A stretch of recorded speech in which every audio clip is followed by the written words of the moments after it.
Hey kiddos. So here I am talking to you from home. I hope to be back with you soon. The good news is my COVID test came back negative. So, I'm just waiting for the word from people. Anywho, we've been talking about the Cold War and how it kind of played out. So you saw the video called The Red Scare. I like that video a lot because I think it really shows the fear that Americans had for communism. And so in 1962, which is the same time that video was made, so I think that's very important to remember, we have the Cuban Missile Crisis. So remember I told you that we were practicing a policy called containment, containing bad communism, fencing it in, keeping it from escaping. Well, when Cuba had that overthrow and Fidel Castro became the communist leader, holy cow, that's in our backyard. That is 90 miles from the coast of Florida. And that is not containing communism. That's a threat to us. And so a lot of concern about what was going to happen to us. How do we stop this bad threat? There were some rebels who had fought against Castro that had guarantees from the United States that if they initiated a revolt, a rebellion, that they would be backed up by the U.S., and they were not. That's known as the Bay of Pigs. I'm sure you remember that from American history last year. So tensions are really high. And Castro turned to Nikita Khrushchev, the leader of the Soviet Union, and he said, I'm really worried the Americans are going to try to invade and overthrow me. I really need your help. Can we put missiles into Cuba? And Khrushchev agreed to do that.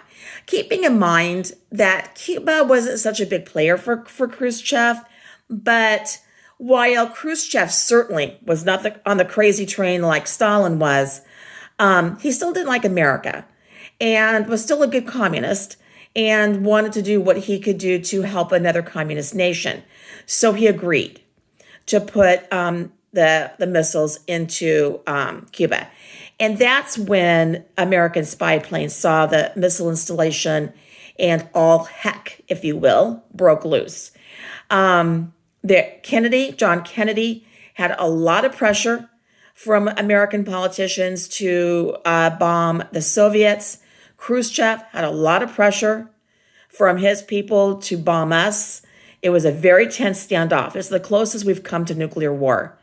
And that's October 1962. I was about 8 months old when this happened.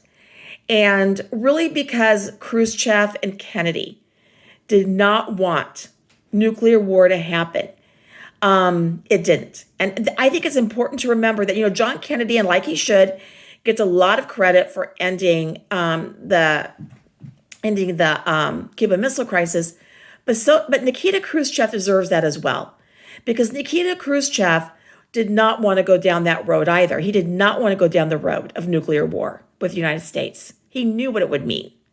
And so Kennedy blockaded Cuba with warships, and then that kind of let tempers die down a bit. But Nikita Khrushchev said to John Kennedy, and I think this is very important, he said, we can't keep pulling the knot of war and think it's never going to break. And so I think it's important to remember that he also understood the importance of this. We'll be watching a Cuban Missile Crisis video before long. But because of the level-headedness of these two leaders, we're going to avoid nuclear war. And I will tell you that this decision cost Nikita Khrushchev his job. He doesn't get pushed out immediately, but they're going to push him out because the hardcore communists didn't like that he compromised with Kennedy. They saw him trying to avoid nuclear war as a weakness. So that's it for now. I'm going to have some questions on Google Classroom for you to answer from this to make sure you're paying attention to me. And I will see you guys soon. Miss you. Bye.